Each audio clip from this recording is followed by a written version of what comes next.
Não E existe essa teoria de dizer que distinção, né? os pecadores serão salvos e os pecadeiros vão se perder. Porque os pecadeiros pecam mais e os pecadores pecam de vez em quando. Não existe isso. De acordo com a Escritura, todo aquele que conhece a vontade de Deus e não vive, ele é considerado como um ímpio, um transgressor, um pecador.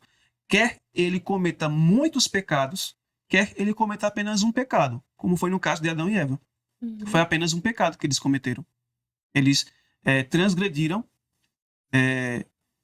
a ordem divina que disse que não era para comer do fruto proibido. E como eles desobedeceram essa ordem, a gente está sofrendo as consequências de habitar num mundo aonde há pecado e iniquidade, injustiça.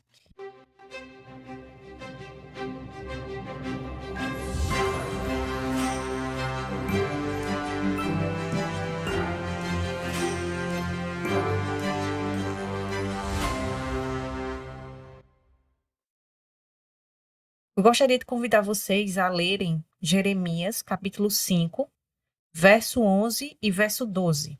Sobre aquela questão que Alan falou, né? Do povo, da condição do povo, que não haveria problema algum daquela condição de pecado, né? Então, vê aqui o que é que Deus diz acerca do povo de Israel. Diz assim, o verso 11. Pois a casa de Israel e a casa de Judá têm se comportado muito traiçoeiramente contra mim, diz o Senhor. Eles contradisseram ao Senhor e falaram: não é ele, nem o mal nos encontrará, nem veremos nós espada nem fome.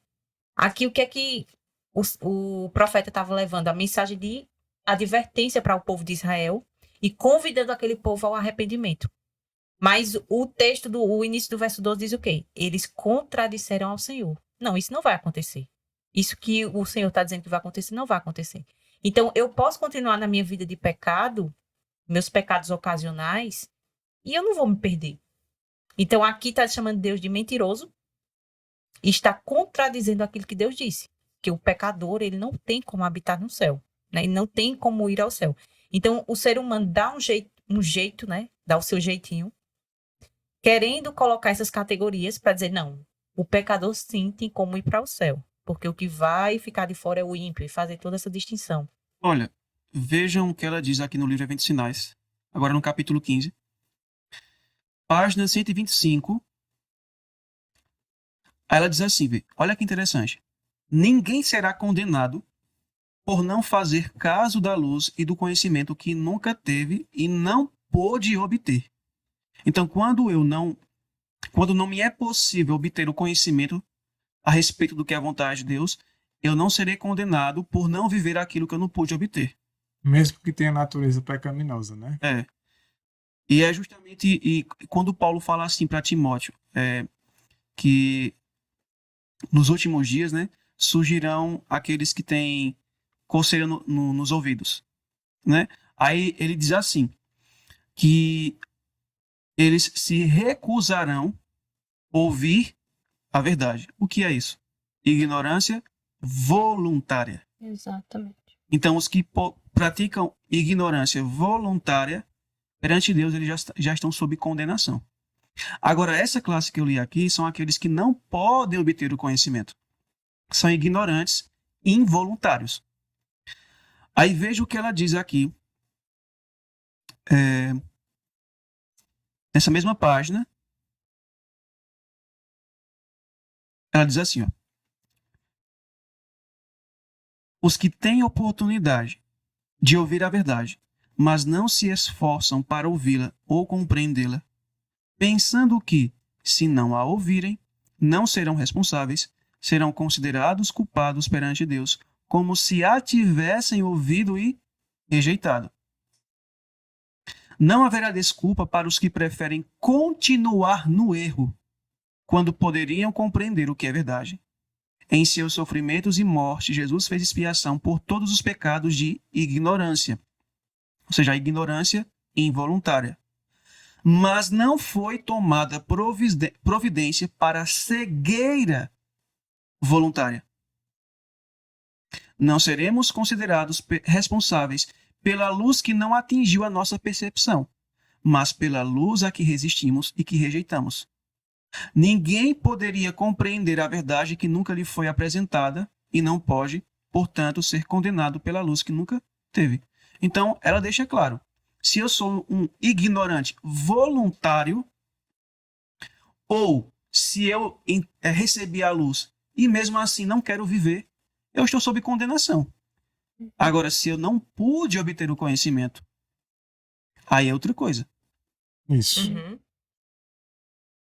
E voltando aqui, a gente entende que o que pratica a justiça ele é justo.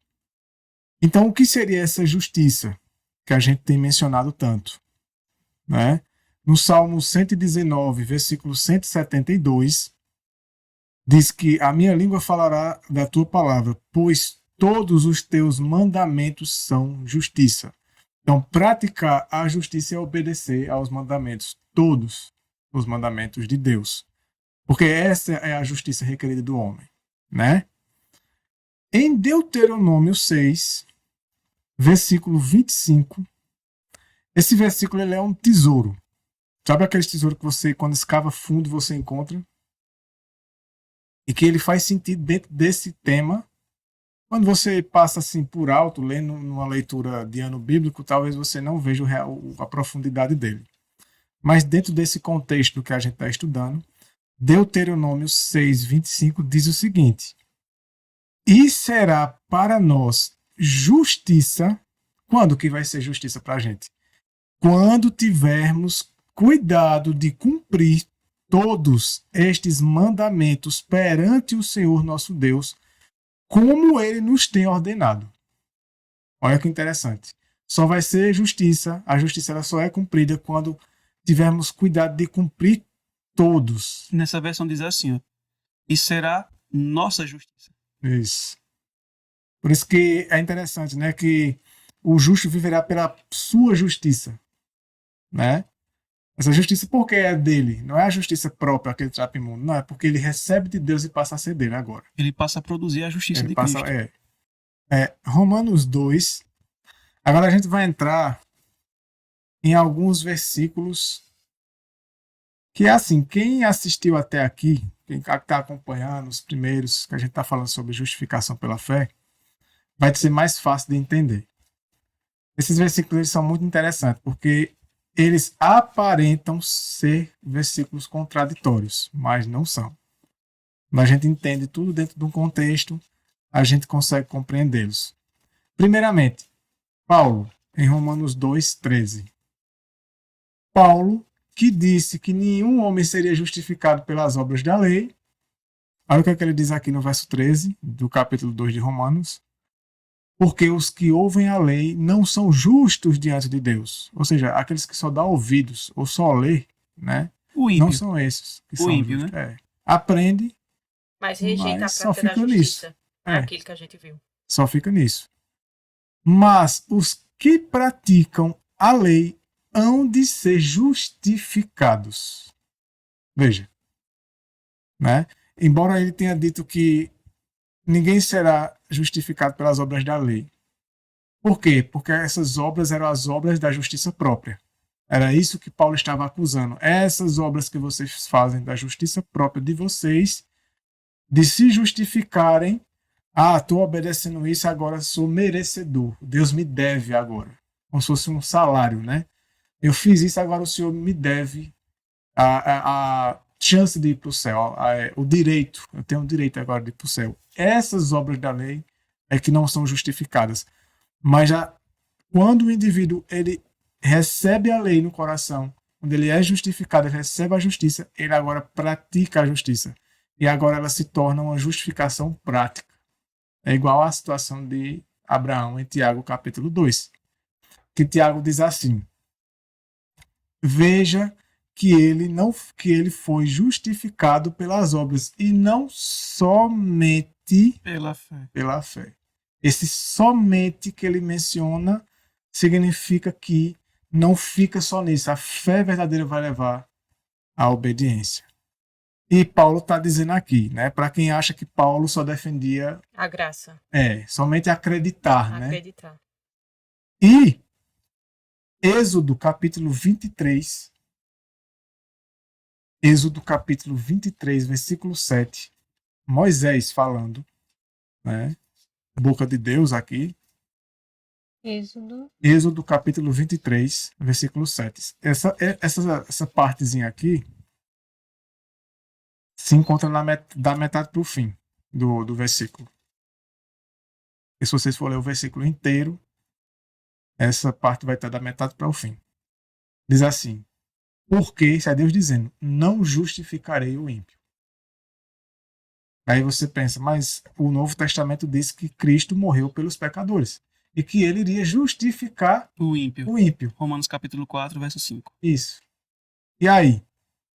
Quem está certo, Moisés ou Jesus? Ou Paulo? Os dois. Os dois estão certos. A gente só precisa aprender a conectar o elo, né?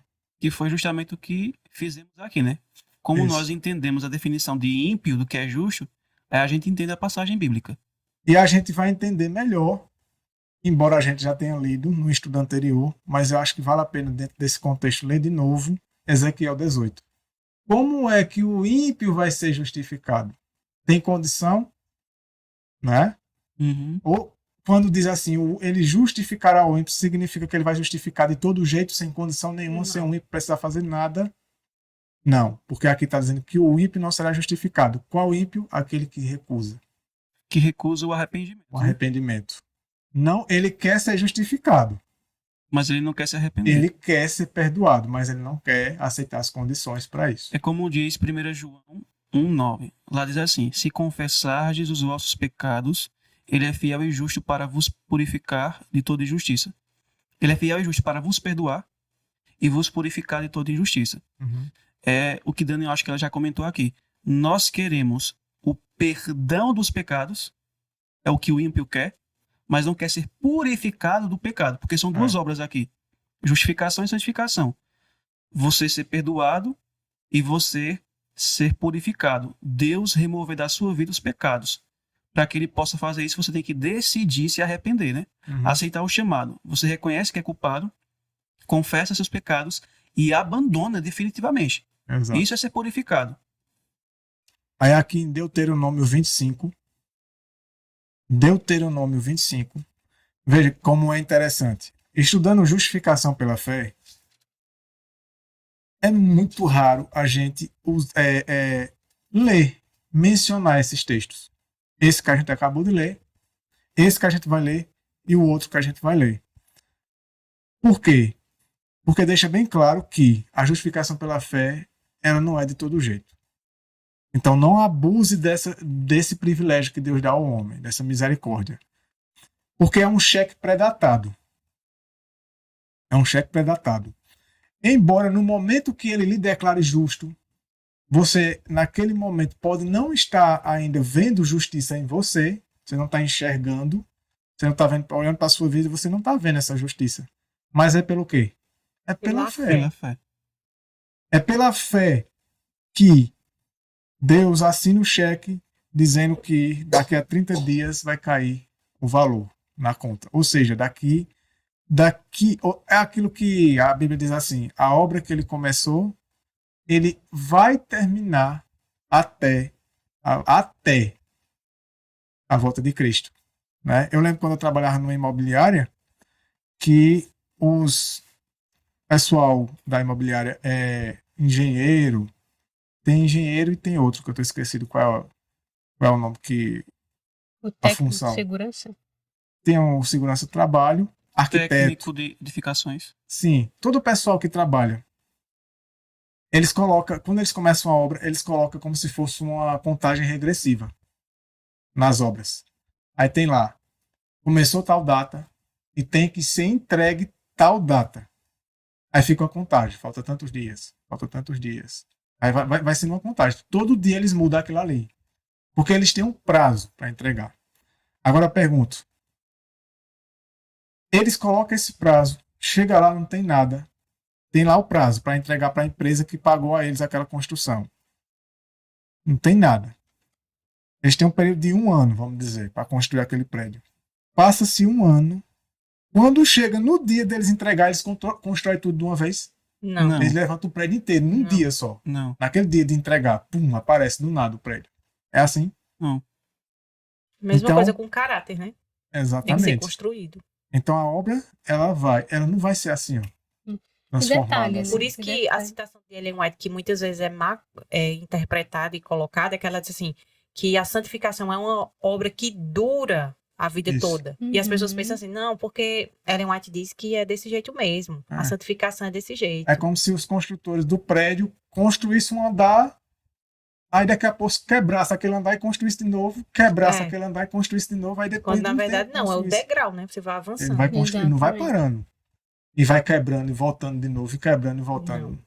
E A nova luz, como ele bem falou, é, que vai ser concedida, Vai ser que vai adquirido. sendo colocada em E prática. vai crescendo, e Vai aumentando, crescendo. vai Então, por aumentando, isso vai que é até o uma fim. obra que dura a vida toda. Por por quê? isso que Não é Provérbios, que eu vou voltar a praticar as coisas antigas. por isso que Salomão diz assim, que o caminho do justo é como a luz da aurora, que vai crescendo cada vez mais até se tornar um dia perfeito. Então, Isso. na medida que a pessoa que de fato é justa, ela adquire mais conhecimento da vontade de Deus e se submete, ela vai crescendo, Uhum. vai crescendo até que ela reflita por completo o caráter de Cristo. Isso. E se chegar no último dia, forem fazer o prédio de uma vez, vai sair perfeito? Com certeza não. Não. Né? Vai ruir, A né? pressa é inimiga da perfeição. É. E Exato. principalmente nesse tipo, né? É. Que é assim que as pessoas acham, que vai ser tudo assim. Deuteronômio 25:1 diz assim: veja, isso é a orientação que Deus deu a Moisés, para Moisés dar ao povo como eles deveriam proceder na questão de julgamento entre eles. Quando houver contenda entre alguns, diz o verso, e vierem a juízo, para que o julguem, ao justo justificarão e ao injusto condenarão. Minha versão também diz ímpio. Ímpio, né? Que justo e ímpio e pecador é tudo uma classe só. Ao justo justificarão. Deus disse a Moisés que entre eles, deveriam julgar desse jeito. Aí eu pergunto, Deus orientou para o povo julgar e com ele vai ser diferente? Não. Vocês vão fazer assim, mas eu vou fazer o contrário disso, do que eu estou ensinando a vocês. Ao justo justificarão, né? E ao injusto ímpio condenarão. 1 Reis 8:32, muito parecido com o que a gente acabou de ler. Aqui é Salomão. Tem gente que não gosta do Antigo Testamento, né? Mas pode ser que tenha preconceito desses versículos, como se o Antigo Testamento não tivesse valor nenhum. Não tivesse sido inspirado, né?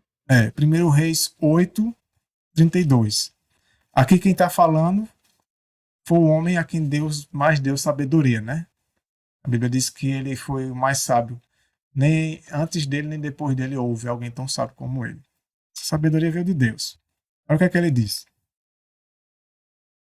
Ouve tu, isso é Deus, Salomão orando a Deus. Então nos céus e age e julga a teus servos. Ou seja, está falando do julgamento de Deus.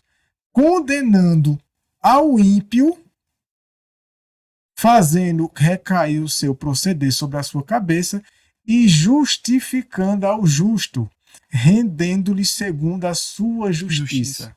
Tá vendo? Uhum. Esse é o entendimento. Achar que a justificação pela fé é somente uma declaração, enquanto o indivíduo continua, como a gente já leu até aqui, é dizer que esse texto é uma mentira. Porque o texto menciona que o injusto será condenado de acordo com o seu proceder. E o proceder dele é como? É um proceder injusto. De rebelião, contra a vontade de Deus. Voluntária mais, né? Já o justo, ele vai ser justificado também segundo a justiça que ele praticou. Exato. Então, por isso que ele é justificado. Porque uma vez que ele foi declarado justo, ele foi tornado uma pessoa justa e permaneceu como uma pessoa justa. Agora, vê que interessante essa passagem. Provérbios 17:15. Provérbios 17:15. Enquanto aqui nós lemos tanto Moisés como Salomão dizendo que Deus vai condenar o ímpio e vai justificar o justo, olha o que diz Salmo 17, versículo 15. Provérbios, né? Provérbios 17, 15. Aquele que justifica o perverso, Aqui fala o ímpio. o ímpio, e o que condena o justo, ambos são abominação ao Senhor. Não é isso que o vosso evangelho faz? Eles justificam o pecador que vive voluntariamente no pecado e querem condenar o justo. Que vive Chamando uma de vida de herege, justiça. de dissidente. Chamando de herege, dissidente e etc. Para Deus, Fanato, extremista. para Deus, aqueles que justificam o ímpio, que é o que vive voluntariamente no pecado, isso é abominação. E aqueles que condenam o justo, que voluntariamente rejeitam o mal, temem a Deus, se desvia do mal, vive uma vida íntegra e de acordo com a sua vontade, eles também estão cometendo abominação contra Deus. Abra aí em Gênesis 18. E a gente vai reforçar essa informação que Alan falou. Gênesis 18. E aqui é Abraão falando. É o mesmo conceito, a mesma ideia, reforçando essa informação. Gênesis 18, 25. Abraão falando, né? Gênesis 18, 25.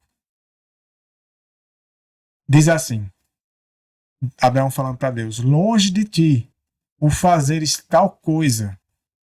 Fazer o quê? Matares o justo com o ímpio, como se o justo fosse igual ao ímpio. Longe de ti fazer isso. Não fará justiça o juiz da terra, ou seja, fazer justiça é não fazer o mesmo que vai fazer com o ímpio, com o justo, e não fazer o mesmo que vai fazer com o justo fazer com o ímpio.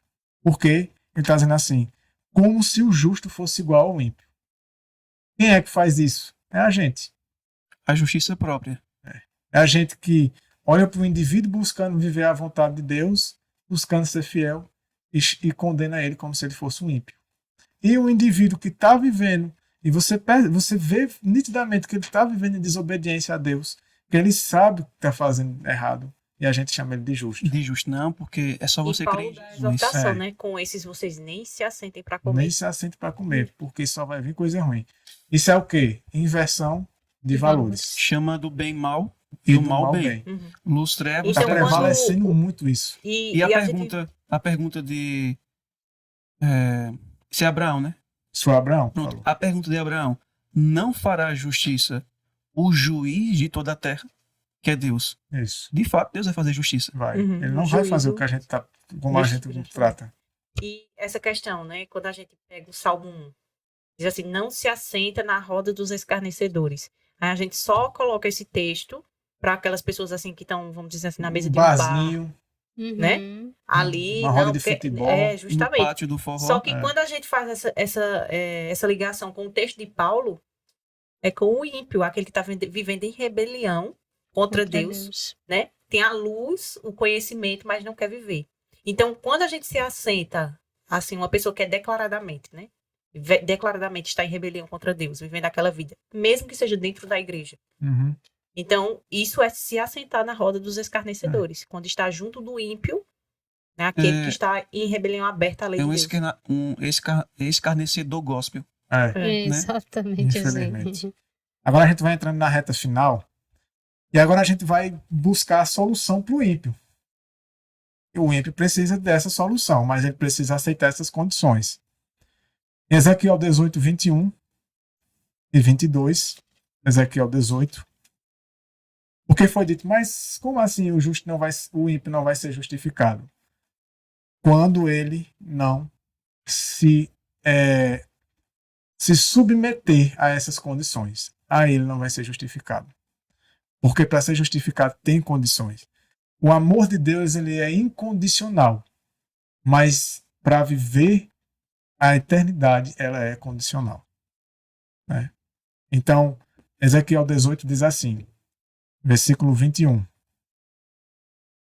Mas se o ímpio se converter de alguns pecados, de todos. de todos os pecados que cometeu e guardar todos os meus estatutos e proceder com retidão e justiça, certamente viverá. Viverá o quê? Eternamente. Eternamente. Não morrerá. Não morrerá o quê? A morte A eterna. morte eterna. Aí no verso 22, de todas as transgressões que cometeu, não haverá lembrança contra ele. É aqui, sob essas condições, que então se cumpre a promessa de que os nossos pecados serão lançados no fundo do mar. Malaquias. Nessa Não é condição. quando se batiza, né? Isso. Não é quando é justificado, é quando o juízo investigativo é feito sobre a minha vida. Se eu fui aprovado, os meus pecados são apagados e a promessa de Miqueias, né, Isso. de lançar os pecados nas profundezas do mar, se concretiza nesse momento. Isso. Hoje eles não estão no fundo do mar, estão nos livros de registro. Isso. É verdade. Bem vivos. E finaliza o texto dizendo: pela justiça que praticou, viverá. Viverá. Tá vendo? Uhum. Pela justiça que praticou, viverá. Porém, no verso 24, uma coisa que é interessante desse verso 24, a gente não tem aquela linha de raciocínio que diz assim: uma vez salvo, salvo para sempre. Uhum. Uhum. A gente pode também transformar essa linha de raciocínio e modificar a Uma palavra. vez justificado. Uma vez justificados, justificados para sempre. Não. Não. Olha o que é que diz aqui Ezequiel 18, 24. Mas, desviando-se o justo da sua justiça, que justiça é essa? A Obediência. justiça que ele recebeu de Deus, E que Deus praticou. produziu nele e ele então viveu ela, né? Praticou. Não é a justiça própria que ele renunciou. Aqui está dizendo o contrário. Aqui está dizendo que aqui ele recebeu de Deus, quando ele rejeita ela e volta atrás para a justiça, para o trapo imundo que havia sido removido dele, e cometendo a iniquidade, fazendo conforme todas as abominações que faz o ímpio, porventura viverá? Não. Não. De todas as justiças que tiver feito, não se fará memória. O livro memorial da vida, né? Vai ser desconsiderado. Na sua transgressão com que transgrediu e no seu pecado com que pecou, neles morrerá. Ou seja, se morrer assim, se Morre permanecer até assim, morre perdido. Pode ter sido justo como for. Pode ter sido justo como for. É aquele Ser caso. fiel até a morte e dar-te E a coroa. dar-te a coroa da vida. E aí no verso 26 ao 28 ele repete, né, dizendo: desviando-se o justo da sua justiça e cometendo iniquidade, morrerá por ela. Na iniquidade que cometeu, morrerá. Só uma observação aqui. O que é que vocês entendem quando Deus repete a mesma informação? Tô dando ênfase. Dando ênfase. É porque é Dando sério ênfase. demais, né? Isso. E deixando muito claro as condições. É como se Deus dissesse: você entendeu? Entendeu não? Peraí, então eu vou lhe explicar de novo. Verso 27. Mas convertendo-se o ímpio da impiedade que cometeu e procedendo com retidão e justiça, conservará este sua alma em vida. Conservar, tá vendo? Aquela ideia de permanecer, de manter. No verso 28, pois que reconsidera, ou seja, ele reconsidera o quê? O que significa reconsiderar? É refletir em tudo de errado que fez. Ele reflete em tudo de errado que fez e não quer mais isso para a vida dele. E se converte de todas as suas transgressões que cometeu, certamente viverá, não morrerá. Agora eu vou passar para finalzinho mesmo. Êxodo 34. O fim das contas, o fim de tudo, o bater do martelo, o encerramento da porta da graça, né? É o que a gente vai ver agora. Quando tudo se encerrar, quando a misericórdia de Deus atingir o limite, quando a taça da ira de Deus começar a transbordar, isso aqui vai ser levado em consideração. Em Êxodo 34, diz assim, no versículo 7, já no finalzinho do versículo: ao culpado, Deus não tem por inocente.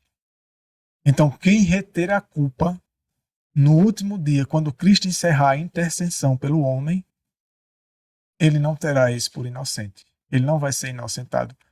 Outra palavra para inocentado.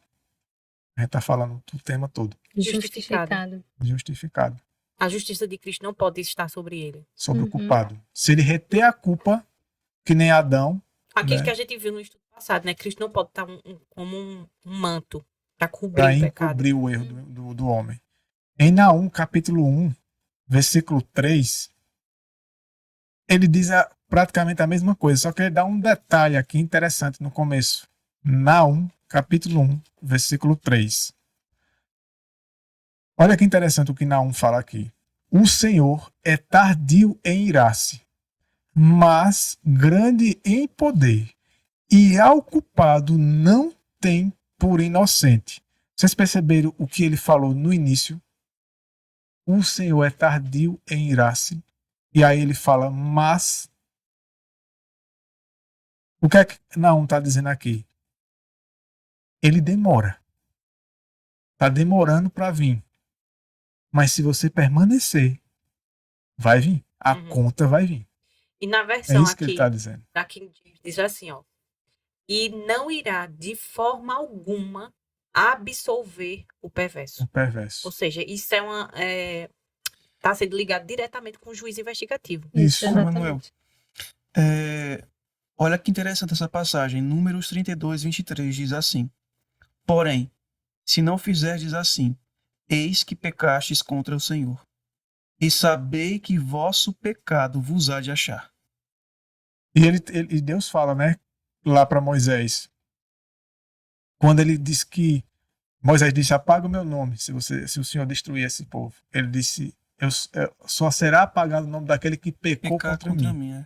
Aí ele manda eles irem, né? Vão, meu anjo vai levar diante de vocês. E aí no finalzinho do verso ele diz assim: e eu encontrarei vocês no pecado de vocês. Eu acharei no pecado de vocês. Ou seja, ele está dizendo o quê? Se vocês reterem o pecado, ele será... Vai testificar contra eles. vai Que é testificar o que contra diz vocês. Ezequiel capítulo 18. Isso. E agora, para encerrar, 2 versículos eu vou ler. Apocalipse 22. Sentença final. No fim de tudo, quando a justiça final for,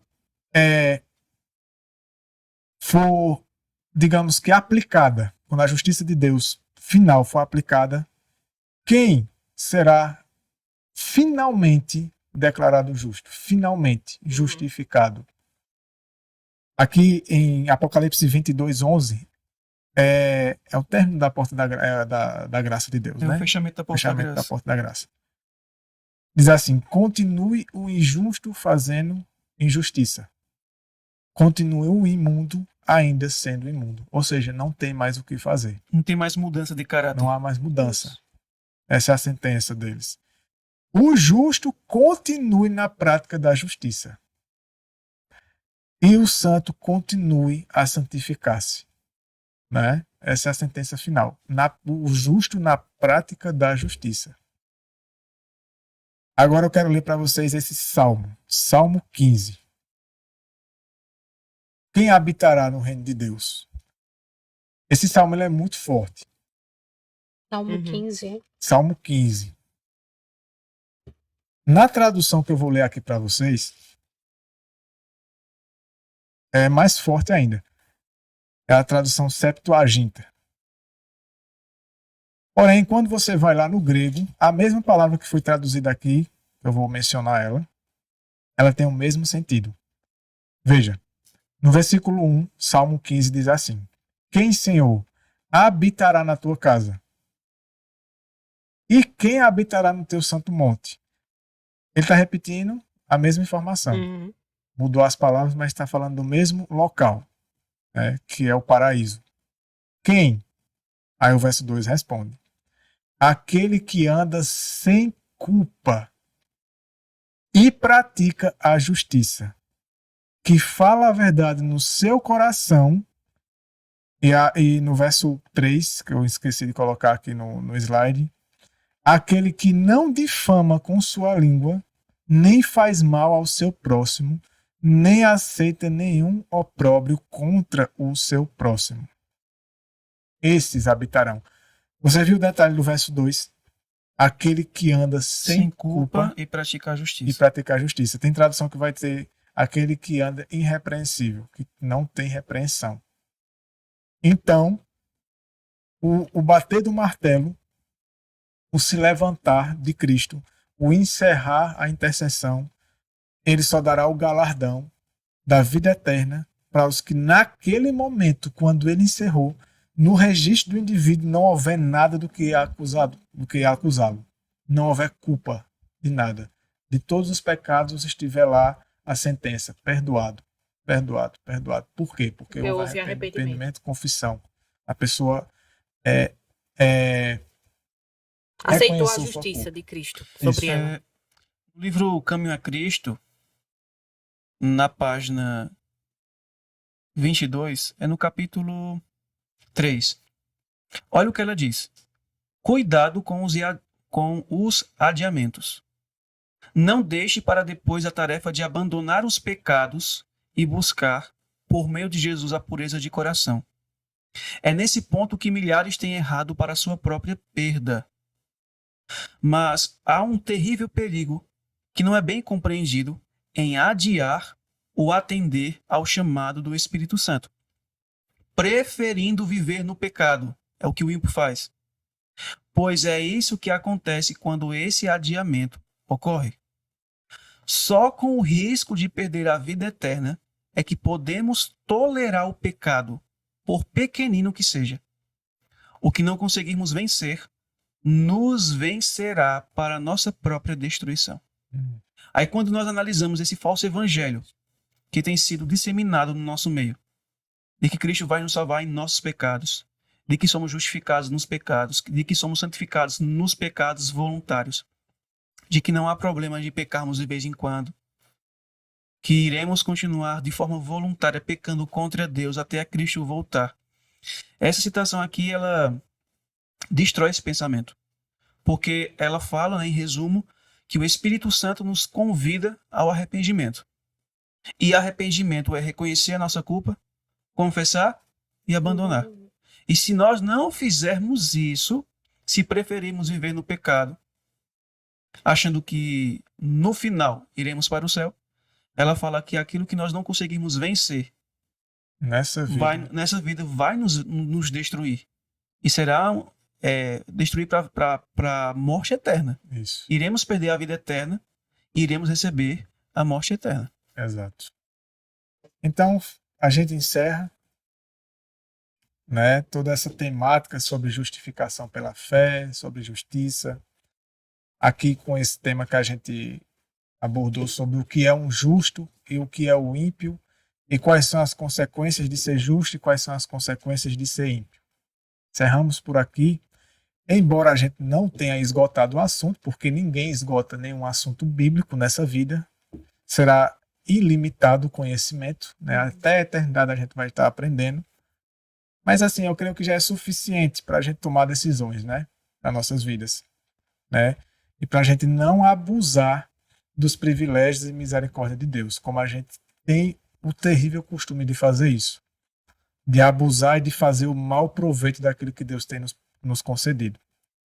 Então, que Deus nos ajude para que a gente se encontre hoje, né, justificados de fato diante de Deus. E como a gente vem estudando esse assunto sobre a fé, a pergunta que eu quero deixar é a seguinte: iremos de fato exercer fé na mensagem que nós aprendemos aqui nesses estudos?